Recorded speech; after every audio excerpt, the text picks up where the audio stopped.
Hello everyone, welcome back. Thank you so much for joining me. We have a reaction video today and we are looking at some more makeup fails. I love these videos because it's just, I think in a world where our makeup is expected to be so perfect, it's nice to see some fuck ups now and then. I shouldn't say that. It's nice to see some people mess up now and then. So let's just do it. If this is your first time here, hi, I'm Robert. I'm a professional makeup artist here on YouTube, also in real life, and it's my goal to help you become a pro yourself or just someone who's really good at makeup. So if that sounds like something you are interested in, then do please consider subscribing. Okay. Pour this for 12 seconds instead of 2 minutes.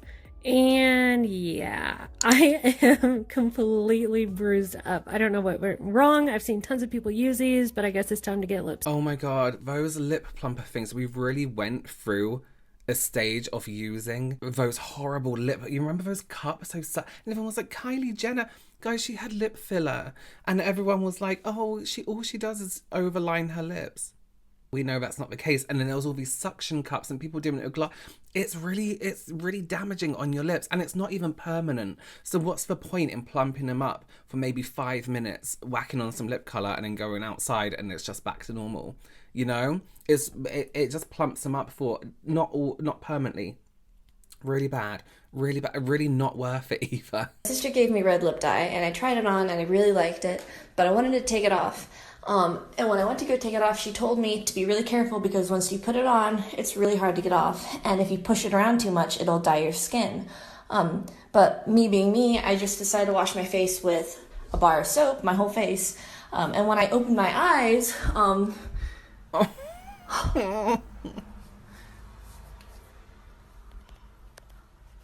dyed my skin. It's not coming off. It's not going to come off with a hand soap. Oil. You need oil. Oil-based makeup remover. It will dissolve makeup. This is why people take off their makeup with wipes and just regular face wash and soap baffles me, especially when it's like, I don't know what lip dye. I think she meant like a lip, like, you know, just a normal liquid lipstick that tints and grips. Soap isn't going to take that off. It is going to literally push it around. And red pigment, you know, some red pigment on the eye stains on the whole skin.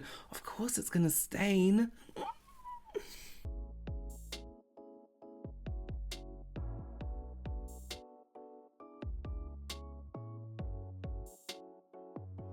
I'm guessing it's just put on, like, try to glue the lashes and it's got caught on her lid.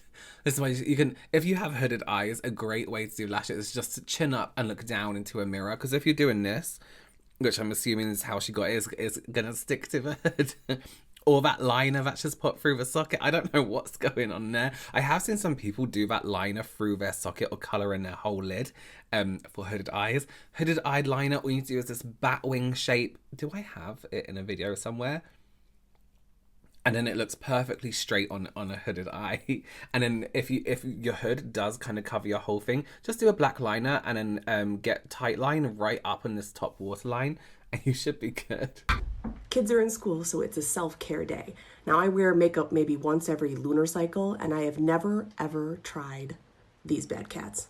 So I picked up a cheap pair and I'm gonna take you on a ride with me while I attempt to put them on. So here we go. All right, don't at me. This is how my generation put on foundation. 1, because we were lazy, and 2, we didn't have all the products you did. Terrible. We're over it, we're moving on. We're slapping on some eyeshadow. Not much better. Does mascara go on first? I don't know. The eyeliner. Oh shit, I really got ahead of myself here. This is, go cat eye my asshole. Oh, back to this.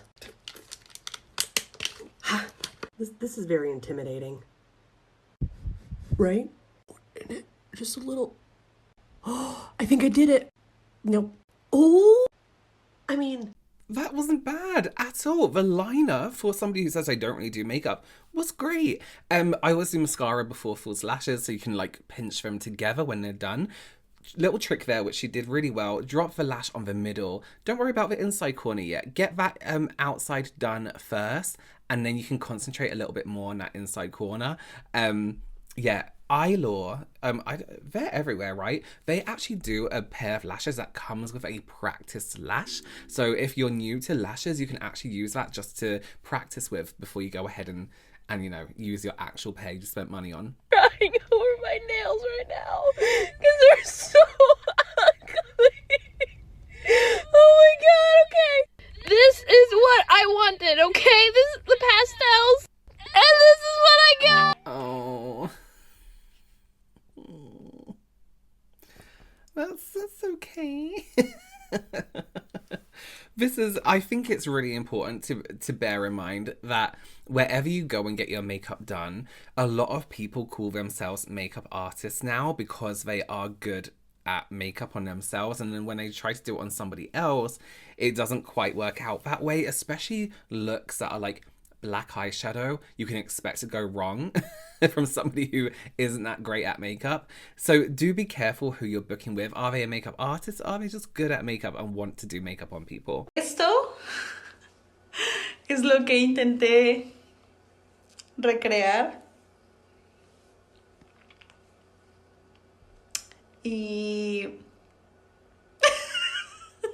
You know what it is, especially with something like drag makeup, not that I know much about it, but it's definitely the angles and the brow and things like that. A lot of people, when they're doing drag, they put their brows higher up and then start from here. Whereas when you're blocking out your brows, you can block out your whole brow, but I would block out from here onwards and then start your fake eyebrows from where your actual eyebrow begins and get this area here, where your brow here, this is your new eyelid, so you can treat that as your eyelid, because when the brows are like higher up, it looks really strange. You still want that angle, but when it also just down here, it just doesn't look great. But with drag makeup, angles and where you're going and where you're heading with that makeup is a big thing to pay attention to. Finally gonna show you how I take off these face masks. For the record, this does not feel good. My skin is really tight, it's a little on fire, and I'm really concerned about it, so. Wet a washcloth with warm water. Okay, here we go. Ready? Oh. Oh, it hurts. Ew. You know, okay, you see the difference? I am so serious. Do not buy this, okay? This is how I can smile with the mask still on half my face. This could be one hell of a Two-Face costume for Halloween, though. Now for the other side. Ugh. Oh, this is the worst part. Ow! Yay, I'm all done. Doesn't my skin... Listen, whenever you're taking off something like that, whether it's heavy makeup, a face mask that dries completely, don't rub like that. Press and wait for it to rehydrate and loosen up just a little bit, and then you can start wiping away gently, and always wipe inwards to the face. That way you're not stretching your skin out as much, especially around the eye area, because that looks painful. And let me tell you something, if it's painful, it doesn't mean it's working. That is such an 80s and 90s tactic. It stings because it's working. No. This is me, taking off a look that took 3 hours. I've only had it on for 5 minutes. But I'm really not looking to break out. I'm really hoping I at least got my 15 minutes of fame from this, because my face is probably going to be stained for weeks. Thank you for coming to my TED.